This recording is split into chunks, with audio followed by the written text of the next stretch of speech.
Thomas. Alors, moi Bonjour. je te connais, Pierre Jouventin te connaît, mais c'est pas forcément le cas de tout le monde. Est-ce que tu peux te présenter, s'il te plaît? Oui, alors brièvement, Thomas Pfeiffer, historien, spécialiste de la relation entre l'homme et le loup, et qui suis également professeur, enseignant d'histoire-géographie et écrivain. D'accord, merci. Première question, on est bientôt, presque à la veille du plan loup 2025-2029. Ouais.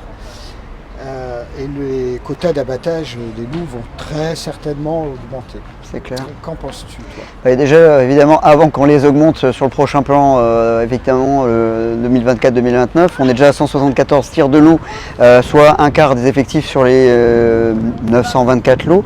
Donc ces tirs ne servent strictement à rien. Renforcer les tirs ne servent à rien. On est le pays qui tirons le plus de loups.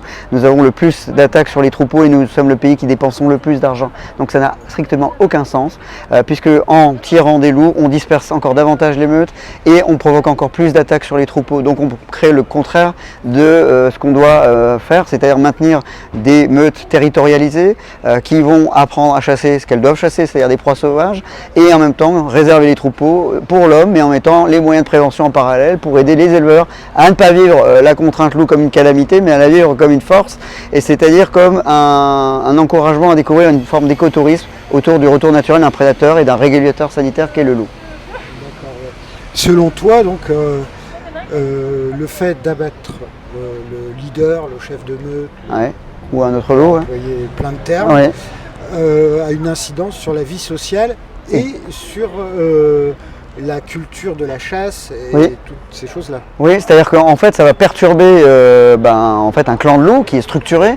On a 4 à 6 loups en moyenne sur les tailles, les jeunes de l'année, le couple alpha dit dominant, on pourra y revenir, et évidemment 1 ou 2 jeunes de l'année précédente. Mais ce qui est important de comprendre, c'est que quand on va sniperiser un loup dans la meute, qui plus est en 5 secondes, on ne sait pas si on va tirer le mâle alpha, la femelle alpha ou un jeune de l'année, on va déstructurer cette meute, on va desserrer tous les liens qui sont importants entre les anciens dans une meute, les plus jeunes, ceux qui sont au milieu, comme on l'a vu hier avec les requins, où on a besoin d'avoir cette niche écologique dans les relations entre les différentes générations au sein de la meute. On va tout éclater et on provoque encore plus cet éclatement en dispersant plus ces meutes. Donc aujourd'hui on a 63 départements, le loup est présent.